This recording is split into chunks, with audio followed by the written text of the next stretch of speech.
Hi, and welcome to SAE's Open Info Night, I should say. My name's Keiran Bartlett. I'm a campus manager here with SAE. Tonight, I'm here to show you or to tell you a little bit about SAE, some general information about our courses and about our college.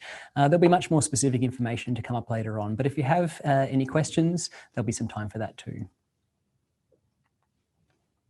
Before we get started, I'd like to give an acknowledgement of country. I'd like to begin by acknowledging the traditional custodians of the land on which we meet today and pay my respects to their elders past and present. I extend that respect to all Aboriginal and Torres Strait Islander peoples joining us today. As I mentioned, if you've got any questions as we get started today, please don't hesitate to drop them into the Q&A box. There's a button at the bottom of your webinar screen and we'll get back to you as quickly as possible. So who is SAE? SAE is a creative media education specialist, arguably the largest in the world. We've got 45 campuses across the world, spread out from the US, Australia, obviously, the UK, Europe, throughout the Middle East and Southeast Asia, and South Africa as well. Oh, almost lost that one. We've also been around for around 45 years, so have a long pedigree in the industries. Here in Australia, we have 6 campuses based in most of the majors, Brisbane, Byron Bay, Sydney, Melbourne, Adelaide and Perth.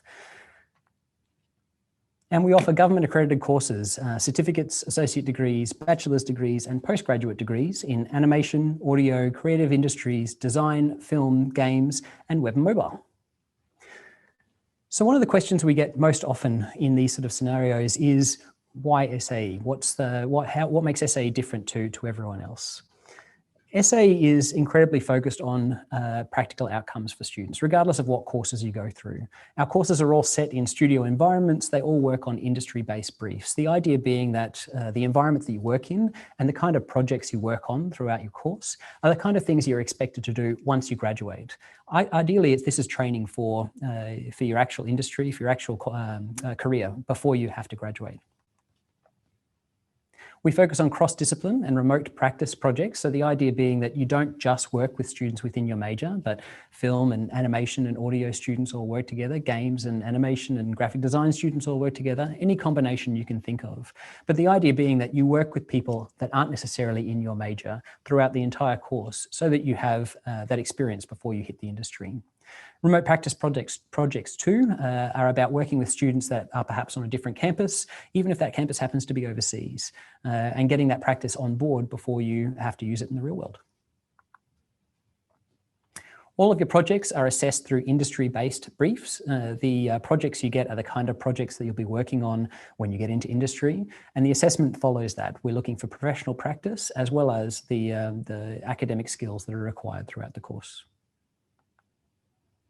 You'll also be working in real-world facilities. Regardless of which campus you're on, there are large facilities for filming, like a soundstage. You can fit a large film production or a live sound venue, perhaps a live VR or a large VR setup, all in one space. There are studios where you'll work on large and small format consoles where you'll be able to put an entire band into a live room and record them at the same time.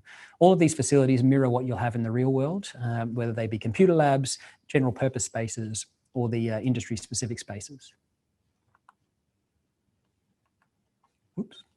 We're also industry recognized. As I said, we've been around for 44 years and putting graduates into industry all over the world since that time. And for that reason, we've had alumni in industry and actually retiring from industry up until now. So the industry knows who we are, they know what we do, they know the kind of caliber of graduates that we produce.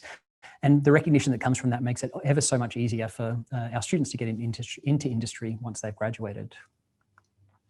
The global connections are pretty obvious. Obviously, there's 45 campuses around the world and alumni working throughout the campuses around the world, as well as having moved to other countries. So wherever you go, you'll run into other SAE graduates and you'll be able to find industry contacts in all of these places.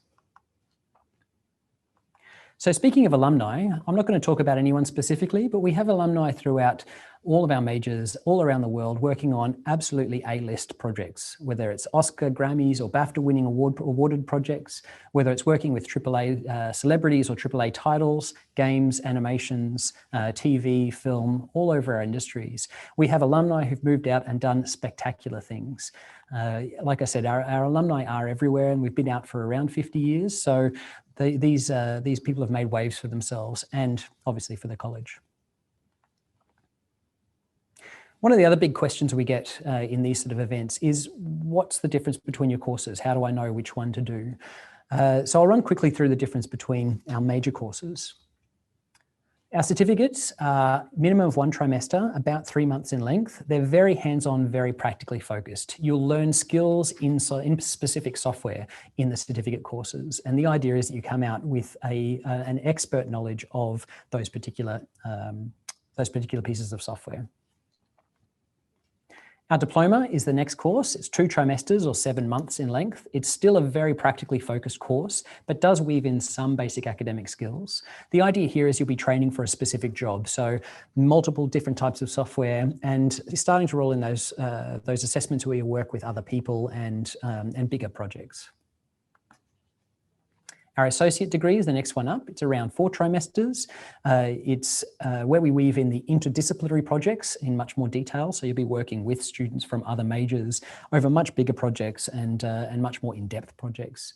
We also start to do more modules that aren't necessarily directly related to your course in and of itself. So media and cultural studies. They tend to involve a wider view of your major, but also the other majors that surround it. And finally, the bachelor's degree, 6 trimesters or 2 years in length. We capstone this particular project or this particular course with a major project. You'll be working on one project for 2 trimesters, taking it from conception through to publishing or screening or something similar. We also make sure that every student who does the bachelor's does a work placement before they graduate. So you'll spend time in industry, out and working with people in the real world, gaining those soft skills and those industry contacts that you can't get from sitting in a classroom alone. The bachelor is really about training for your career. It's about learning how to be a lifelong learner and making sure that you have those skills that are going to let you keep progressing in your career for the next 20 to 50 years. Each of our courses is around 20 to 40 hours per week. It's a full-time study load if you're doing full-time study. Each can be taken at a less than full-time study load, so you can take it a little slower if you'd like. Obviously, that means they take a little bit longer, but there is options for students no matter where you happen to be. Another way of looking at our courses is like this. You can see specifically, this is the diploma. The vast majority of these courses are discipline specific. So these would be film focused for a film student, audio focused for an audio student. But there are 2 common units there that are not necessarily just film or audio students, if that's where you happen to be enrolled, but also students from the other majors as well. So you do start to combine with students across the majors from the start. Stage 2, or our associate degree, we move over to studio units. So these are much bigger units that allow you to do bigger projects with more people, working on something that is arguably much larger than you could do in what is a traditional module or something similar. There are more creative modules, creative common units as you get into this section. And again, we're rolling in more multidisciplinary projects as you get up to this point. And finally, the capstone or the bachelor part of the program, you can see in pink there, the major project. You'll be working on one single project for that full length. It means that you can really get dirty into the project itself and build something from scratch. Usually this is an idea that the students come up with themselves, though obviously staff and external clients often have input to these as well. And they lead into the work placement. So this is the module that all students in the bachelor's degree have to do in order to get out into industry, get some practice in industry, and really some practice of key soft skills and industry connections as they get started, before they get started. So the work placement program, excuse me, is all about building your network. It's all about gaining that practical experience while honing your soft skills. And it's a big project, basically making sure that you gain those connections that you can't gain if you sit in the classroom alone. And that's why we make sure that every student does this before they graduate. I've been talking about transferable skills. These are things that are, they're very hard to assess inside a classroom. It's not something you can really learn from a textbook or something similar. They're things like group work, team play, being a team player, good work ethic, or deliberate practice, self-reflection, that kind of thing. These are skills that you tend to learn on the job, and we try and make sure that we roll these out throughout your course. So from the start, you'll be working on projects that help to assess whether you've got skills in any of these particular areas and help you build the skills in areas you don't.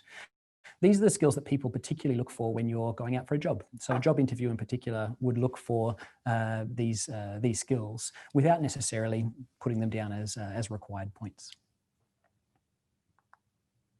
So I've talked a lot about what SAE does. One of the things that we pride ourselves on is being highly ranked among other practice providers, so universities and private providers in this particular case. We take part in a thing called the Quilt surveys every year. And this is a survey that all universities or publicly funded institutions are required to take part in, but private isn't. We choose to take part in this because we rank ourselves highly above or rather we are ranked highly in comparison to even the big universities. So as you can see in the last Quilt survey, we ranked #1 in skills development, learner engagement, and student support. And that covers all of the things that are listed there on the right. But it shows that we really do hit above our weight range in terms of the support that we offer for students. And that comes down to small classrooms, it comes down to individual and assisted practice with students, and the way that our courses are all set up and put together. Speaking of courses, we have 2 new courses starting in 2021, the Undergraduate Certificate in Augmented and Virtual Reality and the Graduate Certificate in Emerging Technologies. These both build on courses that already exist, but extend those for anyone who wants to take them a little bit further. And coming up, we've got a few key dates. Our creative workshops are on the 20th to the 22nd of January. These are a great way to get a taste test of what the courses are like before actually starting. There's 3 days where you'll get your hands dirty doing some film, some animation, some games programming or similar, and you can really see if it is what you were looking for before you do get started. Our trimester starts just after that on the 8th of February and runs until the start of May. And we then carry on, obviously, trimester 2 very soon after that. If you are interested, enrollments are open right now, and we have course advisors waiting to listen to or to answer any of your questions that you may have.